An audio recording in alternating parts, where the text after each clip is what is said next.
My name is Lucas. I'm 35 years old, an entrepreneur, and I've spent a significant part of my life building something solid and stable, both in my career and in my marriage to Amanda, my wife of 8 years. I've always been someone who believes that trust is the foundation of any relationship. I never felt the need to doubt Amanda, nor did I ever question where she was or who she was with. To me, Amanda, at 32 years old, was more than just my love. She was my partner, my confidant. My routine hasn't always been easy. My work demands long hours and frequent business trips. I'm often away for weeks at a time, and though this arrangement isn't ideal, I've always tried to make up for it by spending quality time with Amanda when I'm home. We talked a lot, laughed, and made plans for the future. At least that's what I thought. Recently, I came back home after a grueling week of meetings and delayed flights. All I wanted was to rest and enjoy the weekend with Amanda. When I arrived, the house was spotless, as always. Amanda greeted me with a warm smile and a hug, so typical of her. At first glance, everything seemed perfect. I had no idea that in just a few days, my life would change completely. The next morning, I decided to use my Audi A6 to run a few errands. But as soon as I started the engine, I noticed something was off.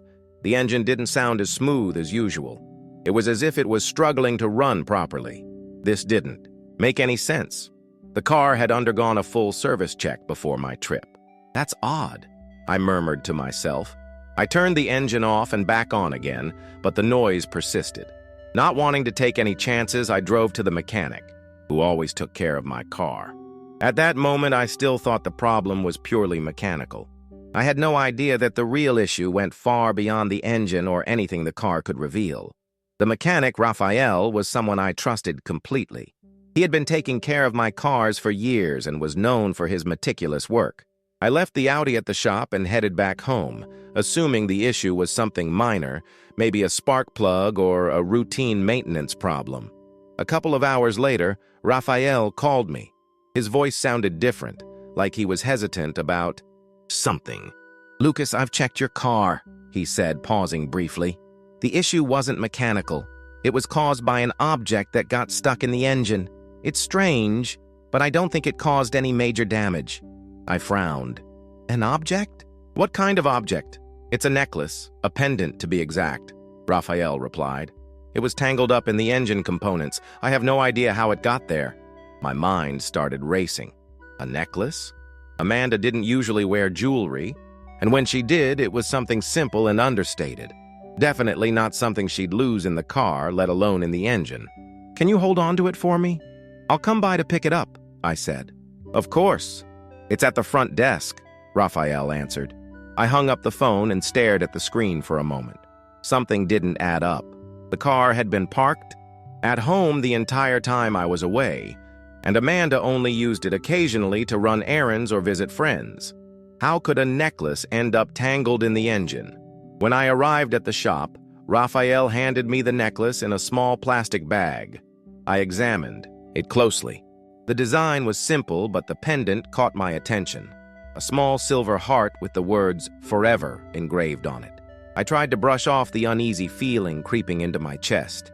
Maybe it belonged to one of Amanda's friends, someone who had been in the car with her. But how did it end up in the engine? None of it made sense. Back at home, Amanda was sitting on the couch, scrolling through her phone. I walked over and showed her the necklace. "Is this yours?" I asked, trying to sound casual. Amanda looked up, surprised. Her reaction was quick, but not quick enough to hide the slight change in her expression. It was as if she hadn't expected me to have the necklace in my hands. "No, it's not mine," she said with a nervous smile. "Maybe it belongs to someone who got in the car."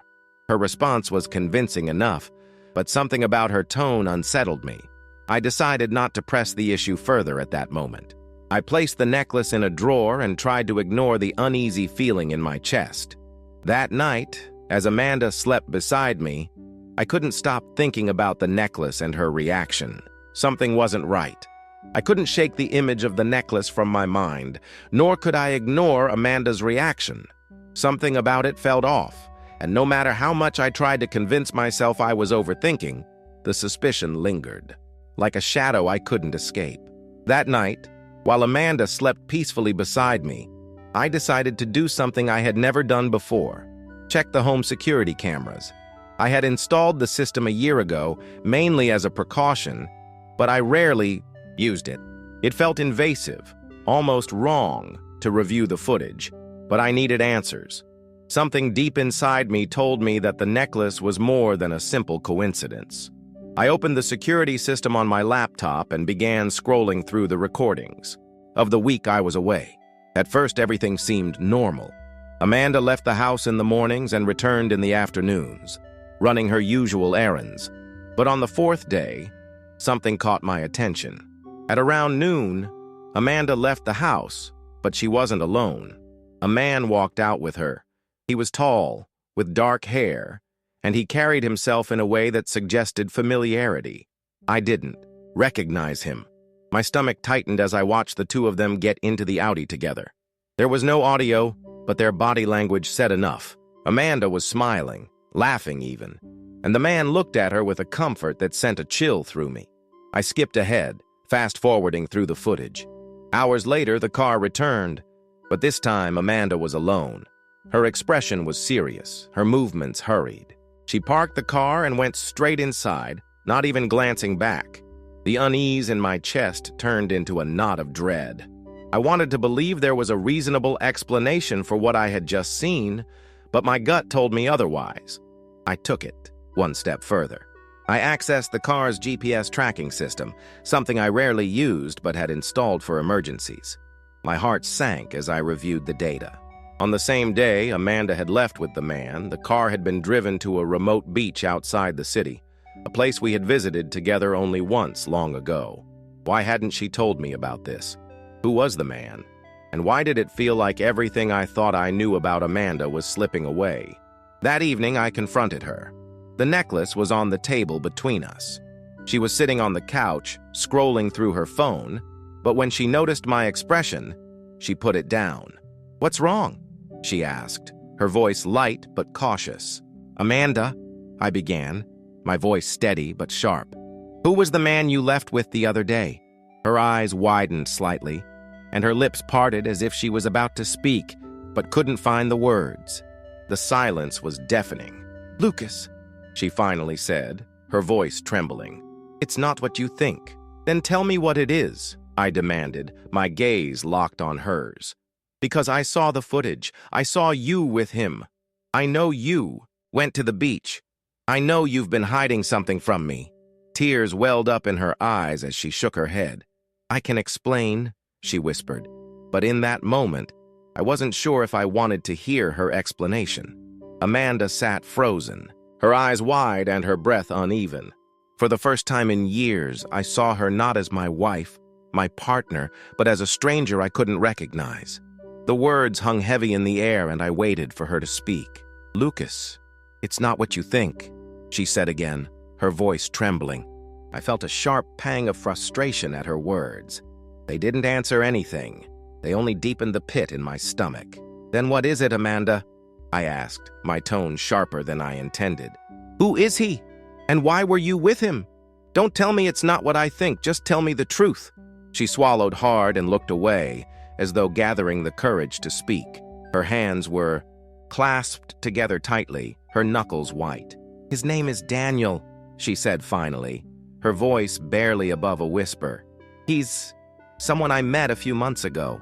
The words hit me like a punch to the gut. My mind raced, trying to process what she had just admitted. "A few months ago?" I repeated, incredulous. "Amanda, are you telling me you've been seeing someone else behind my back?" Her tears began to fall freely now, and she shook her head. "I didn't plan for this to happen, Lucas. I never wanted to hurt you, but I've been feeling lonely. You're always away, always working, and I made a mistake." Her words sliced through me.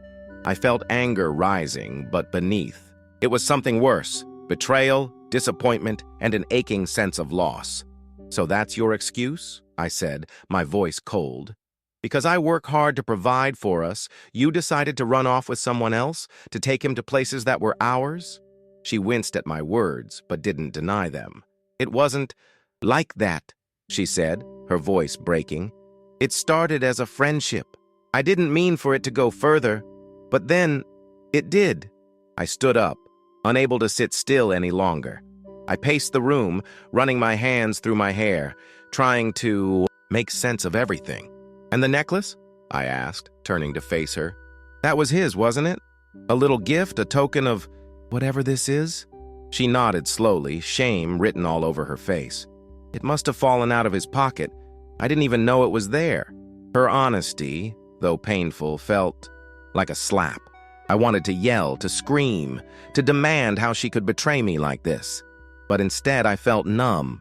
"You've destroyed everything, Amanda," I said quietly, my voice trembling. "Everything we built, everything I thought we had. How am I supposed to trust you ever again?" She sobbed harder, her hands covering her face. "I'm so sorry, Lucas. I'll do anything to fix this. Anything. I love you." Her words felt hollow. Love? How could she claim to love me after what she had done? "I need time," I said finally, my voice firm. "I can't even look at you right now. Just leave me alone." Amanda nodded, wiping her tears. She stood and walked to the bedroom without another word. I stayed in the living room, staring at the wall, trying to process the wreckage of my life. That night I didn't sleep, and deep down, I knew that no matter how much time passed, things would never be the same. The house was eerily quiet the next morning. Amanda stayed in the bedroom, leaving me to sit alone at the kitchen table, staring at my coffee cup. The weight of what I had learned the night before pressed down on me like a boulder. I wanted to believe that this was all a nightmare I could wake up from, but the raw ache in my chest reminded me it was real.